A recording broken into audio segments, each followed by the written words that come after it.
Hello and welcome to the Musical Instrument Investigator. Sheldon here, and today we are on the website of Amati Auctions based in the UK, and we're going to have a look at their latest auction, which is their Amati Affordable, finishing on the 26th and 27th of November. So it's the 23rd today, so a few days left until this auction finishes. So for those of you that are new to this channel, basically we have a look at musical instrument auctions and just see if there's anything interesting in them. It could be any kind of musical instruments, but a lot of the videos I do recently are mainly kind of violin family orientated, but it could be anything. So here we are on the Amati website, and we're going to have a look at their latest auction. So for those of you that are kind of new to the auction kind of thing, whatever you kind of bid, you need to be aware that there's also a buyer's premium that you have to pay on top, and for Amati it's 22%. So if you end up winning something, whatever your kind of highest bid is, you need to add that 22% to it. Also bear in mind this is a UK based auction, so if you were bidding on something and you live say in the US, then there might be kind of shipping fees and there might be some import fees, etc., import export, all of that stuff, so do read the terms and conditions. Also there might be some restrictions on certain materials crossing international borders, CITES, etc., for ivory and tortoiseshell, etc., so check that out as well. So yeah, without further ado, we're just going to blitz through this auction. It's like there's a lot of lots, about 304 it says here, so that's quite a number, 13 pages, and this is over 2 days, but we're just going to blitz through it as quickly as possible. If you have any comments or suggestions, or you do enjoy these videos, please consider liking, subscribing, turn on notifications, leave a comment, whatever you want to do, please feel free to do it. So first of all, let's have a quick look at lot 1.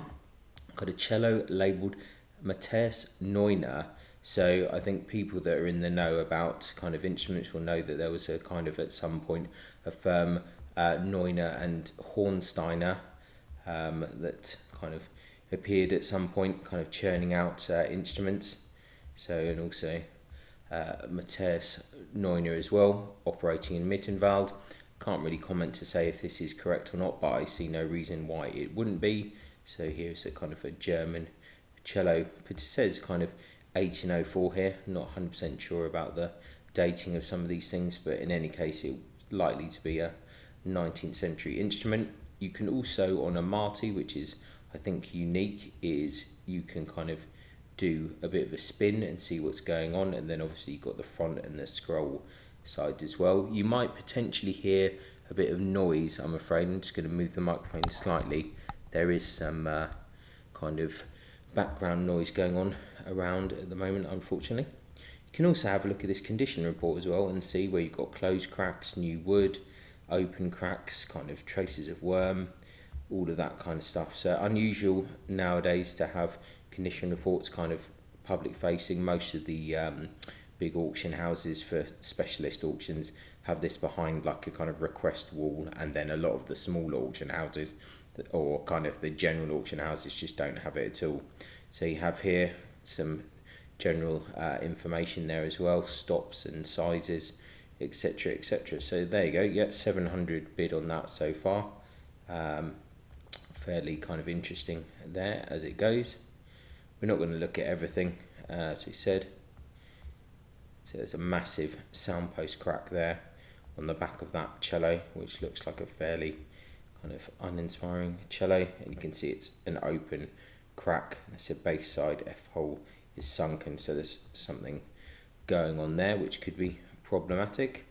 Cello labelled 1821. I don't think there's many cellos in this sale actually, so it's going to not seeing anything super exciting there. That also looks like it has a soundpost crack on the back, but maybe that one's closed. Let's see. Yeah, they're saying it's closed, so do check all of these condition report things as well.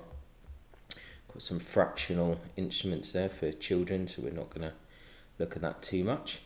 I've got a nickel mounted cello bow branded Sartori. Let's have a quick look at that. I'm not going to look at too many bows, but why not? It says later mounts. Quite a nice head on that actually.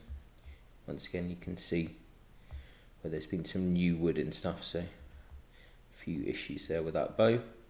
Silver mounted cello bow branded Jérôme Thibouville L'Ami à Paris. So kind of entry-ish level French bow there. Once again, always check your condition report. So this is the affordable sale. They have an affordable and a specialist, so this is kind of lower tier stuff. So do expect there to either be problems or for it to be fairly kind of lower tier stuff. Got a viola bow here, why not? We should have a look at least one. Here you can see it's got a big visible head repair there. I mean, if the repairs are done well, then it's kind of absolutely fine and the bow should play kind of fairly well. It'll obviously have a massive impact on the price, but you know, if you're a player and you can deal with that, the aesthetics of it, you could get a fairly good bow. So onto some interesting bows here. This particular bow, silver mounted violin bow branded Mare. So they're saying spliced underlapping. So this looks like a nice bow here, but obviously it has some, here's a kind of pin there through. So that's interesting. Once again, it's going to affect the value, 250 on that. So worth bearing that in mind. Some more silver mounted bows here. Let's have a look here, more nickel mounted. So I think there's a few kind of interesting bow opportunities here. So I'm not going to get too deep into bows really, and I don't want these videos to be too long. But if there's anything that you noticed and I didn't cover, feel free to write something in the comments. So silver mounted violin bow unbranded. Let's have a quick look. Octagonal stick there, 50 grams, but it's got no hair, so that kind of makes sense. Octagonal stick. Condition not too bad there. Obviously always worth inspecting things in person yourself. Can't necessarily always rely on someone else's kind of reporting on things.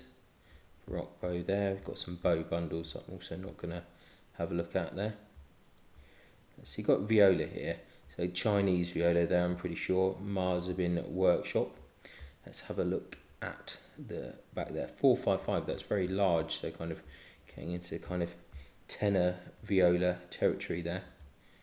But it looks in pretty good kind of condition. Yeah, good state. 110 current bids. I'm sure that will go up a bit. I mean, the size is possibly a bit too big for a lot of people. Might be a bit uncomfortable, but I'm sure someone will bid on it there. Another viola here that looks fairly standard. 388, it's fairly small viola. Viola labelled J Heidi or Haida, whatever it's meant to be. Have to say, these actually are really nice instruments. I've seen a few of these now. So obviously kind of Chinese made, but they're pretty decent for like a factory made ones. Obviously there's some amazing Chinese luthiers out there, like are kind of on a par with other luthiers, but for a workshop instruments, these are very nice indeed. So it's got a bit of a problem down at the bottom there that needs some looking into, but otherwise, yeah, quite nice instruments there. I think that will do quite well because they're quite popular. 395, it's not a bad size. Not sure how much these are now. It looks like a fairly good one, maybe around £2,000 or something like that, maybe a little bit less. So sure that will go for 600-700, I would have thought. Violin unlabelled here. It's quite a nice looking instrument. 362 is fairly long. Looks kind of Germanic. It's got a pretty screwed up back there.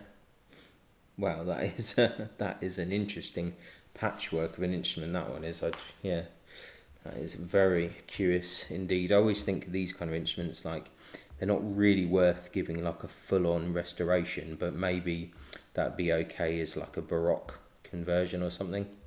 That's kind of what I think, but then maybe it's not even really worth it. So hard to say. Anyway, carrying on violins. Violin unlabelled, in a kind of Del Gesù-esque kind of model. Quite like that, it's not too bad. It's got a few kind of closed cracks. Already at 140 bids, so I think that'll do quite well. So we're not going to look at everything here. Let's see if there's anything else interesting that catches our eyes. See here, boom, boom. A lot of this stuff I think is fairly tradey, some of it maybe just kind of amateur stuff, so we don't want to get into it too much. This I quite like just for kind of quirky sake. Violin labelled Gasparo de Salo, really interesting kind of I presume kind of amateurish made thing, but it looks like it has some kind of age to it. Absolutely huge corners on it, interesting scroll there.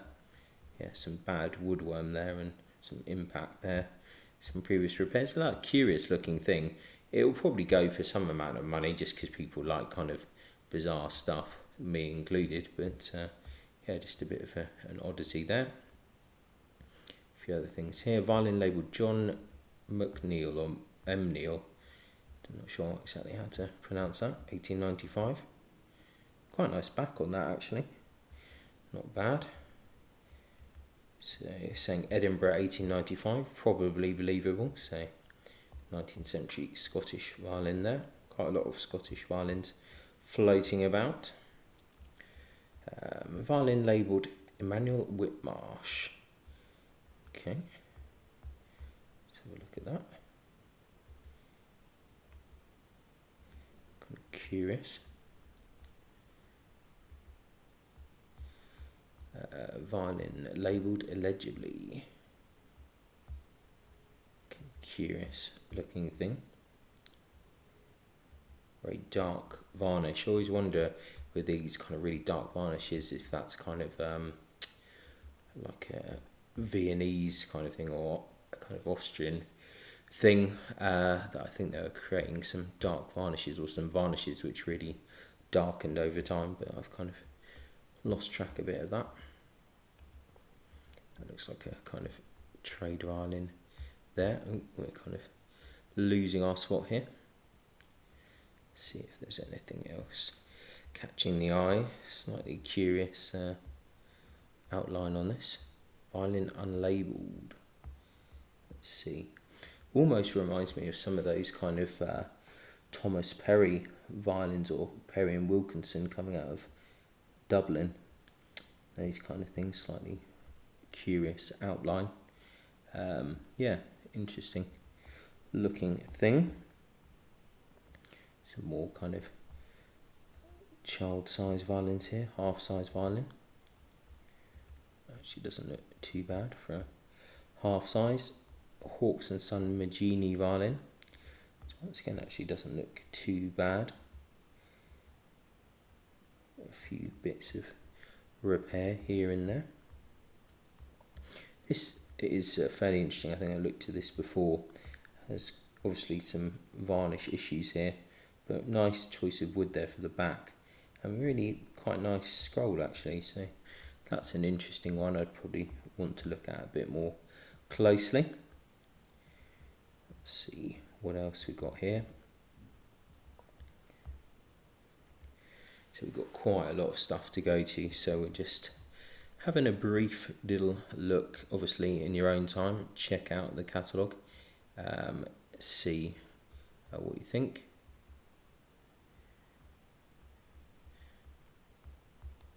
Another Emmanuel Whitmarsh thing.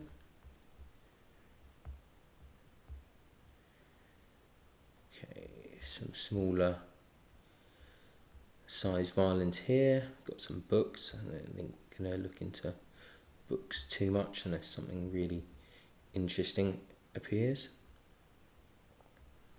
Let's see. Nothing too crazy here.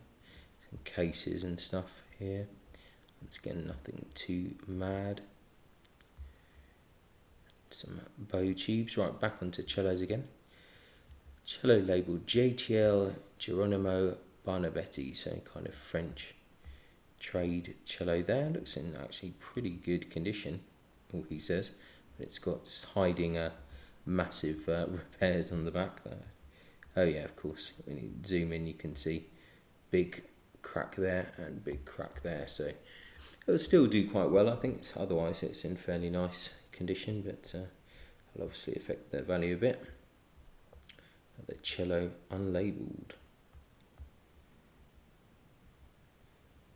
And that looks in fairly good condition, so that'll probably sell quite well. The cello here, unlabelled. Right. Got a 3/4 size cello here, labelled Jacob Steiner, 600 bid already on this. This is actually a fairly interesting looking cello. This looks like the head is detached. So here is the head. Yeah, kind of interesting looking cello, this one. Probably one that you'd want to spend a bit more time having a look at. Got some more fractional stuff here. Oh, there's a double bass as well. Looks like a fairly standard tradey double bass there. Some bows again. Nickel-mounted cello bow branded RE France. There's a lift to the stick, so a bit of problem there. Silver mounted cello bow, unbranded. Once again, a few little issues here. Actually, quite a nice looking bow. Some more cello bows here. Another fairly nice nickel mounted cello bow there. Well, it's got a bit of a weird angle going in. I wonder what's going on under the lapping there. See, it's kind of slightly kinked up and down. That always raises a bit of concern. More cello bows there, Baroque cello bow, 3/4 size, some viola bows here. Silver mounted violin bow, branded Edition Chanot. See here. Another one, lift to stick, so basically means where the kind of grain is starting to kind of separate a part of the stick, so it's kind of lifting off from the rest of the stick. Not a kind of crack or a break as such, kind of like a natural kind of separation of fibres, but can be a bit concerning. Bow stamped Dodd here. 100 on that. Silver mounted violin bow branded Knopf. There's a few interesting bows around. Always check the conditions and have a look at some of the measurements as well. Let's see what else we got here. Lots of stuff. Silver mounted violin bow branded taut, kind of question mark. Quite a nice looking bow actually. What's the weight on that? 51.78, so it's fairly light. Baroque bow, more silver violin bow. This is quite an interesting bow. Silver mounted violin bow branded C. Righetti. Kind of curious there. Anyway, that is a lot of bows that we've looked at. Double bass bow. I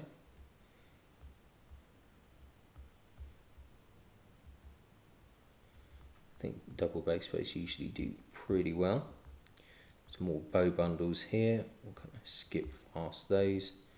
Go straight to the violins. Some bass bow bundles. Fairly generic viola here. Viola unlabelled. Let's have a look at that. Check the measurements. 404. That's pretty good size. Looks kind of nothing too crazy. Maybe kind of Hungarian side of things, or Romanian. Maybe not. Could be German. Difficult to say. Violin labelled Antonius and Hieronymus Amati. 357. A fairly nice looking violin, but once again, a lot of problems. I think you're kind of starting to see a pattern here on this kind of auction. Violin labelled Sebastian Klotz. Again, it's had a lot of things going on. but also another nice violin if you can get them cheap enough. You know, it's a good project for luthiers, or maybe a good violin for someone starting off. Violin unlabelled, looks fairly generic, I think. Stentor. Let's have a look here. 3/4 violin. Breton. Violin Maidstone. Strad. Let's see what else is going on here.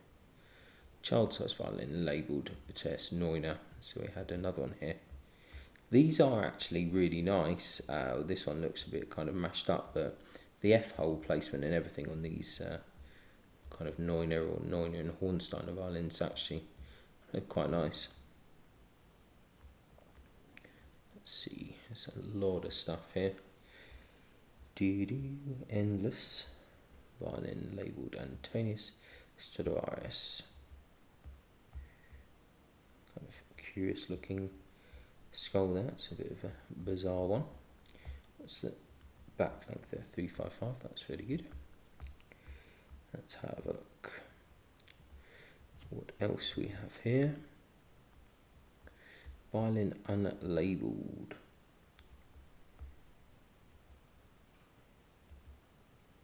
Yeah, a lot of this stuff is kind of like, what on earth is it? Someone will know. Some expert or something will have a good idea. So this is a completely speculative auction.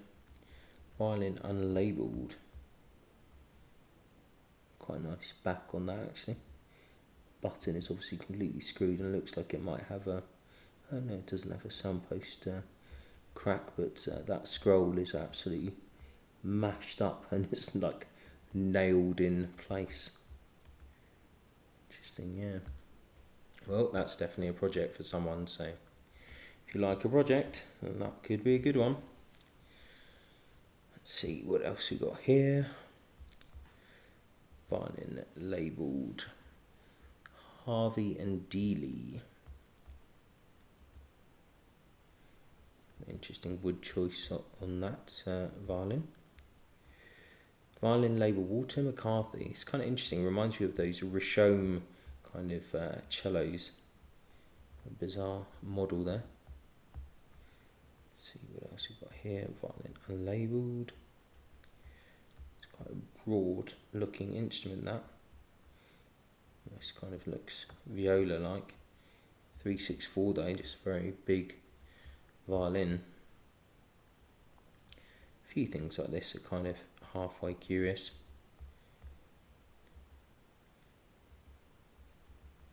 Some bizarre scrolls and stuff going on here.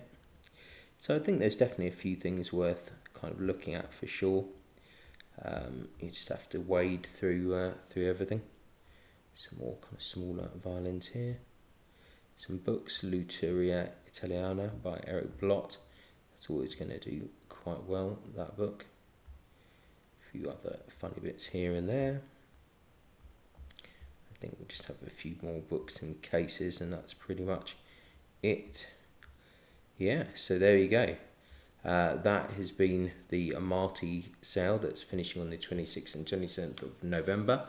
Yeah, a speculative auction, a few interesting things here and there, some things which definitely need a bit of repair, so a good sale for a luthier, or if you're a player that wants a kind of bargain but you're prepared to spend a bit of money on it, why not?